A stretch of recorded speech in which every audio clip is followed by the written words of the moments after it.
Our Christmas was ruined, and yours would have been too. Imagine you and your husband had made 2 cute snowmen outside your house and woke up the next morning to find a 3rd snowman sticking a large knife into your husband's snowman's chest. Well, when that happened to us, I knew instantly that he was back. You see, many years ago, when I was a teenager, my stepbrother moved in with us and told me, "Check out this news article. Isn't it rad?" The title said, "Step siblings get married and have 3 kids." I cringed so hard and screamed, "What's wrong with you, you creep?" Huh? Do you think it's weird? Of course, you weirdo! God, Dennis had 0 emotional intelligence, and he obviously had a crush on me. But at least I knew he was harmless and a kind person. He actually spent most weekends helping out at animal shelters. Or so I thought, because a few days later I was making pancakes, and I felt someone's hot breath on my neck. I screamed and saw that it was Dennis. He said, "Do you like my friend Michael? You've met him, right? Michael told me he loves you and dreams about you every single night." Ew, stop it. I don't like you, and I don't like Michael. Stop dreaming about me, you freaks. You see, I had met my stepbrother's friend Michael, and he was the biggest weirdo of them all. One time, he was at our house saying, "You know what I did last weekend? I caught 5 rats in one night. One of them is as big as a cat, and I've put them all in a rat park where they're making lots of rat babies now. Want to come over and see them?" I would rather kill myself than go home with you, you creep. I wanted him to feel rejected and go sulk somewhere, but he responded, "Oh, I love it when you play hard to get." So yeah, he was a big weirdo, and things got creepier. One night, my mom and dad were out of town when my stepbrother Dennis said, "You and I have to declutter the basement. Dad will pay us $40 each if we help." I could use the $40, so I agreed and followed Dennis down the stairs to the basement. Dennis had a thing for me, sure, but he was a dumb fudge, a nice guy after all, so I wasn't scared of him. Well, big mistake, 'cause suddenly he grabbed me and forced me into a chair. I screamed, "I'm going to kill you!" But he just wrapped a rope around me real tight so I couldn't run away. "Sorry, but I owe my friend Michael a favor, and he just wants a chance to get to know you. So please talk to him for a few hours. I bet you'll fall in love with him." I spit right in his face, but he just left and then Michael came in. Oh, he looked so pleased with himself, and I hoped he would come close enough to my face so I could bite into his carotid artery and send him to a hospital. He said, "There's my little angel. You know, I had a dream where Archangel Michael told me that we 2 are meant for each other. He also said we're going to have 3 babies one day." I responded, "I'd rather stab myself in the eye with a fork than date you." Michael droned on for 3 hours, fully convinced that I would suddenly fall in love with him. I mean, this guy was completely delusional. At last, he put a talisman around my neck saying, "It's made out of rat bones. Keep it on and you'll always feel my presence." When he finally left and my stepbrother Dennis came back down to untie me, I stood up and kicked him with full force in the nuts. He fell to the ground, and it felt so good to see him cry like a baby.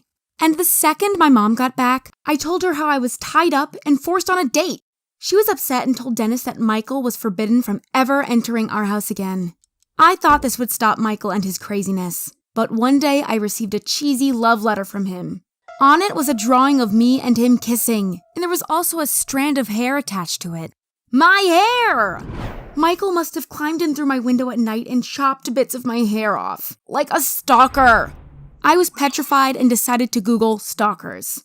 God, I read a bunch of stories that were super graphic, and it turned me into a ball of paranoia. Stalkers like Michael are selfish and get a kick out of hurting their victims, and they are willing to do anything to get them. So for the next few months, I only left the house to go to school. My mom always drove me. But then we went on vacation and got this stunning villa next to a lake, far away from Michael. I felt so safe, but one morning as I opened the front door, I found a photo of me on the floor. A photo of me taking a shower next to the lake. I immediately knew it was him, Michael. There was also a note at the back that said, "You can wear that bikini on our wedding night." Well, that ruined my vacation mood. I stayed in my room with a knife at all times, and I couldn't shake the feeling that Michael had hacked my computer, 'cause maybe he'd seen my web search and found my location through that. So I took my laptop to a cybersecurity expert, who after running some tests told me that someone had installed a password stealer on my laptop, and that that person had access to all my accounts. So on my way home, I gave my laptop to a homeless person and didn't look back. I completely ditched technology and moved to another state for college, making sure that Michael couldn't locate me. There, I also got into my first relationship with Nick. He was strong, and I think that made me feel safe. On Valentine's Day, he even left roses and a cute teddy bear at my apartment door. I immediately went to his dorm and said, "Thank you so much for the Valentine's gift." "What do you mean? I've bought you a necklace, but it's still in my bag. I haven't given it to you yet." A shiver ran down my spine, and I immediately went back home to inspect my Valentine's gift in more detail. I noticed that something was off about the teddy bear's eye, so I pulled it out and found a camera. In that moment, I knew that Michael was back. So I told my boyfriend about my crazy stalker. He said, "I won't tolerate this idiot ruining your life, and I promise I'll stop him before he abducts you or worse."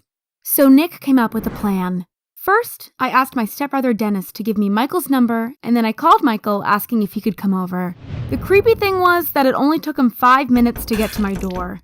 We sat down and I told him, "I had a dream last night. God told me that you and I are meant for each other." "Good, it's about time. So you are my girlfriend now, right?" "Not yet, because God said you'll first have to prove your worth by beating up my boyfriend Nick." "But I could go to prison for that." "Not if you're careful. Nick goes fishing at the small lake every Friday. It's pretty deserted out there, so no one will see you. Just ambush Nick and leave no evidence behind." Honestly, I didn't expect Michael to fall for my crazy-ass story. I mean, come on, it was ridiculous. But the freak responded, "Fine, but I want you to watch while I defeat your boyfriend." Michael didn't know that I had recorded the conversation. Now all I needed was video footage of him attacking Nick to send him to prison. So on Friday, Michael and I got to the lake, and Nick was fishing with his back to us. I took a big stick from my bag and said, "Here you go, Michael. Use this."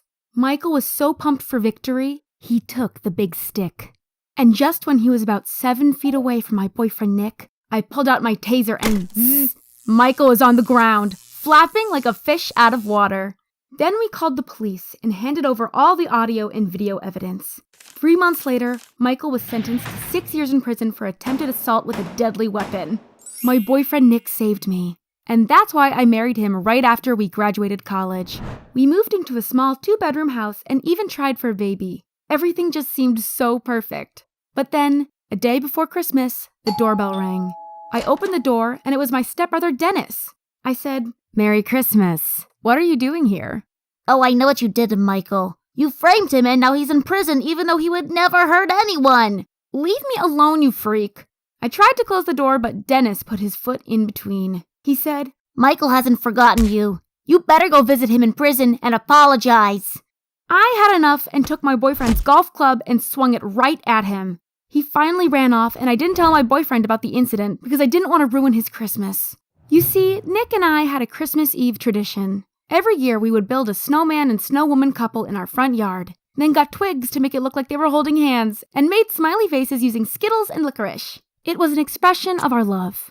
But 4 years later, I woke up on Christmas morning and saw a third snowman. It had an evil grin on his face and was sticking a large knife into my boyfriend Nick's snowman. I screamed, "Michael is out of prison!" And I was shaking in fear, so we went to the police station and the officer responded, "So, a snowman attempted to kill your husband's snowman?"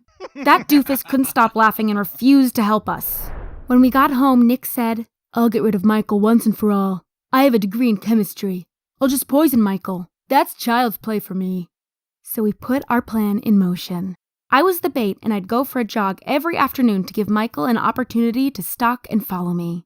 Then Nick spotted a white Prius trailing me, so we followed the Prius after my jog was over. It went to a shabby little house in a dirty neighborhood. Nick checked the mailbox, and the bills had Michael's name on them. So the next day, Nick put a fake advertisement from a supermarket chain in Michael's mailbox that we had created ourselves. It had a small praline in gold foil attached to it, and we hoped that Michael would eat it, and you know what? A week later, we started driving past his house every night. Interestingly, the light was always on throughout the whole night and whole day, but no one ever came out.